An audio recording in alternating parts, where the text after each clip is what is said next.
Hey, Algebra Ones. Great job tuning in. Hope you're keeping safe, staying in, washing your hands, doing all that necessary fun things. All right, so here we have some review.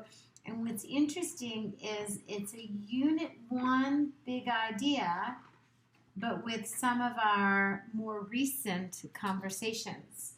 So this ought to be good. All right.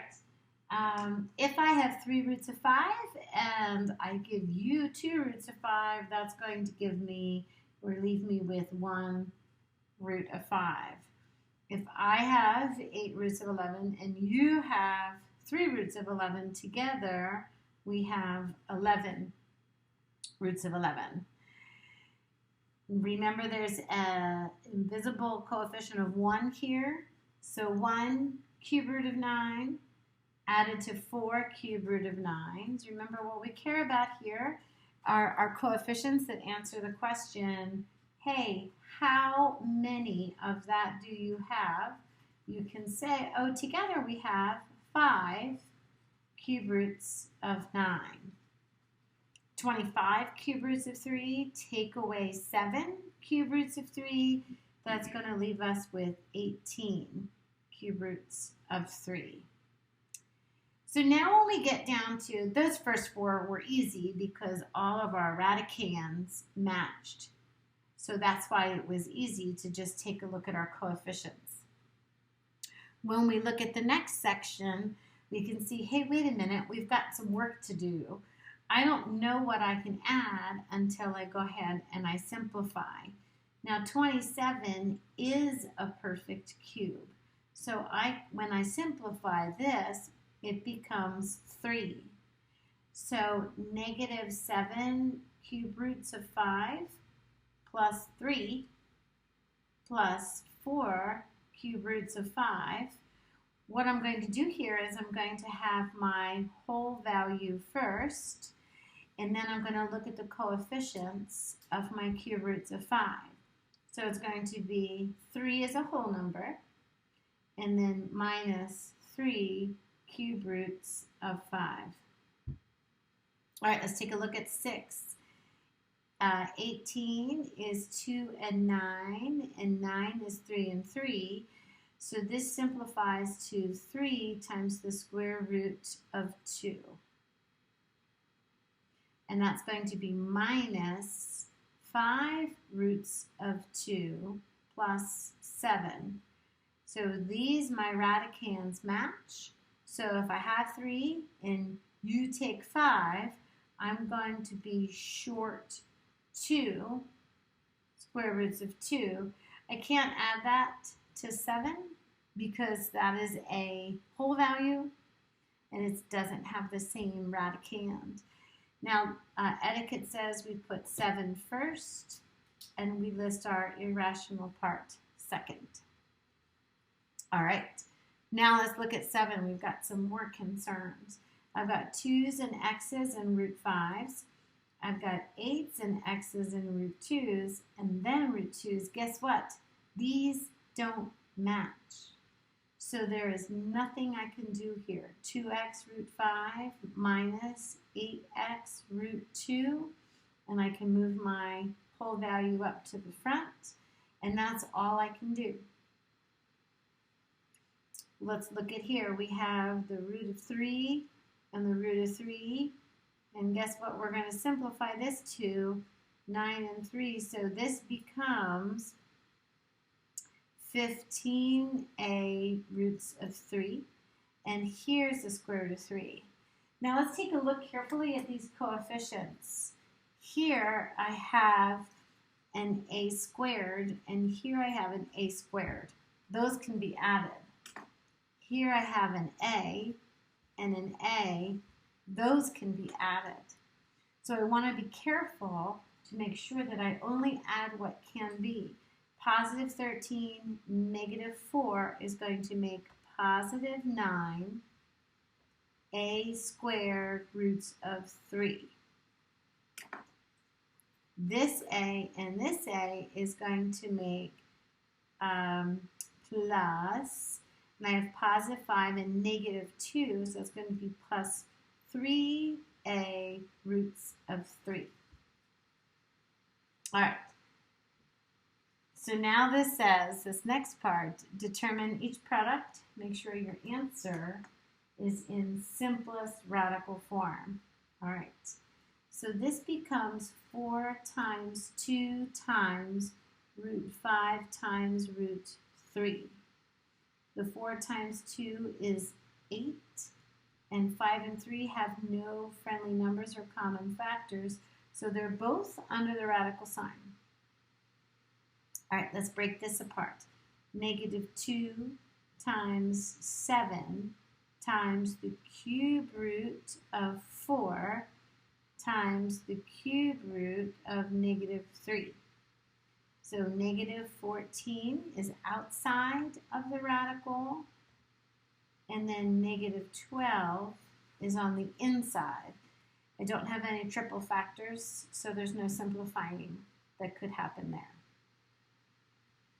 All right, so I have negative 3 times negative 5 times root 8 times root 2.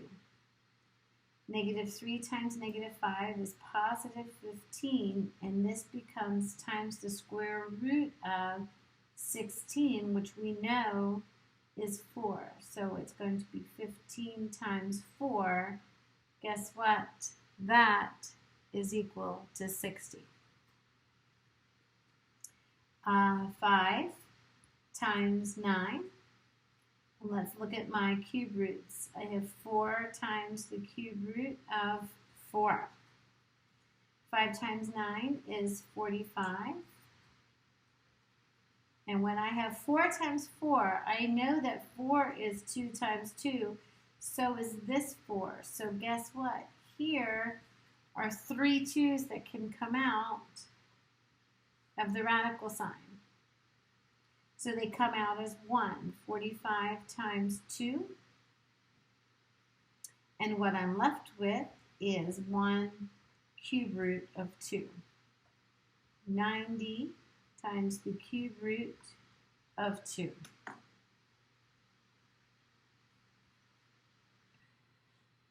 Okay, so here are some great thought questions. Let's take a look at these.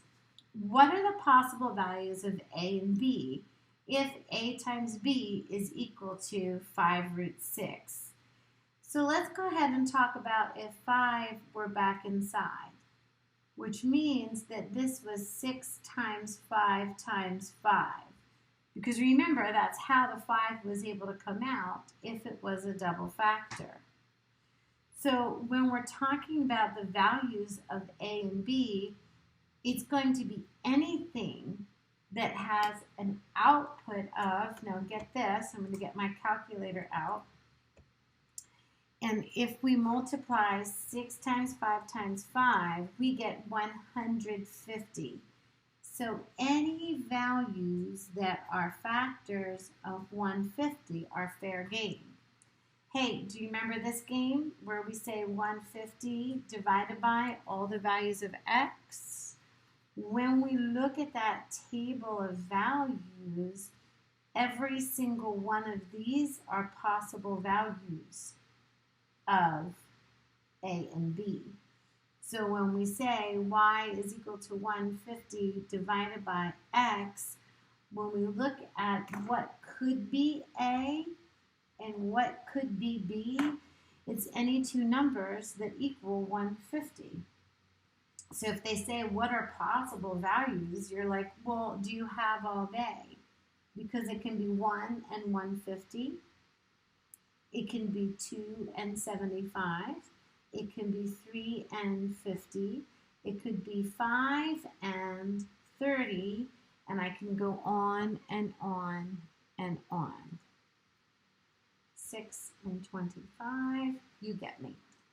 All right, let's look at this one. What are possible values of x and y if 2 times the cube root of 3 times x times y is equal to negative 4 times the cube root of 18? Okay, so let's be thinkers here about this. if this turned into this, let's talk about what this used to be. So this means that a -2 was added to this story. So that means that we used to have a +2 outside, and then what ended up happening was this -2 was in here as a -8. That's what gave us this -2 times that. So we know at least there's got to be a -8 in there.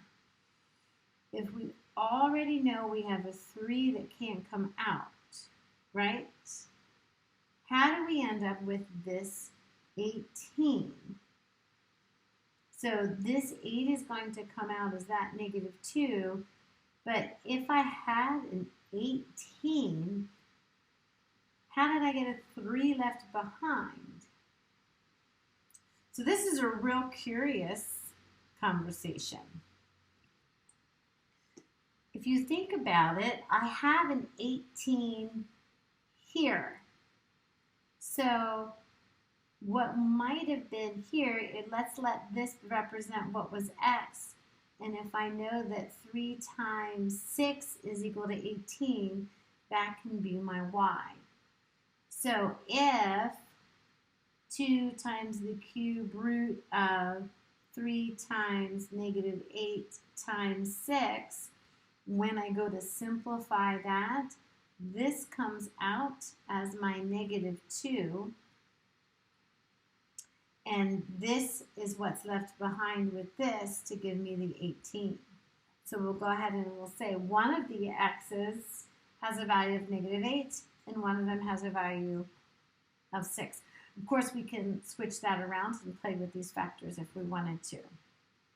All right, let's talk about this next one.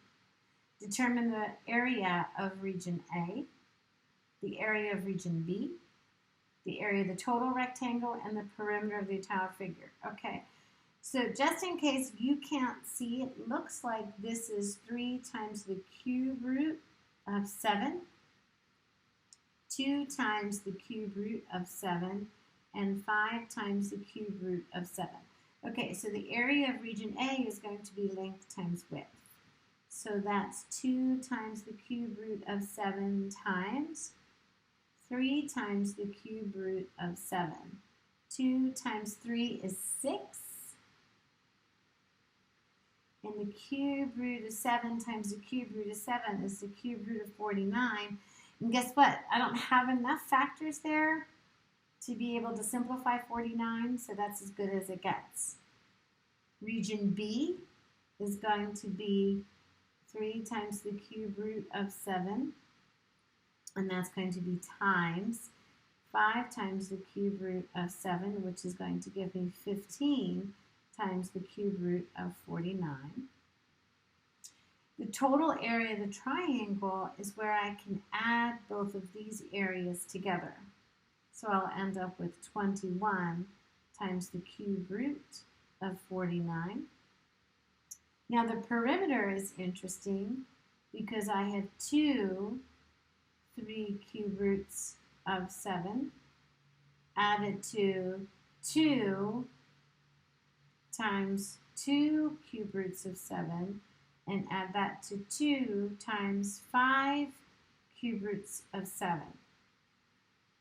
6 cube roots of 7 plus 4 cube roots of 7 plus 10 cube roots of 7, which is going to give me 20 cube roots of 7. All right, good job. Thanks for tuning in.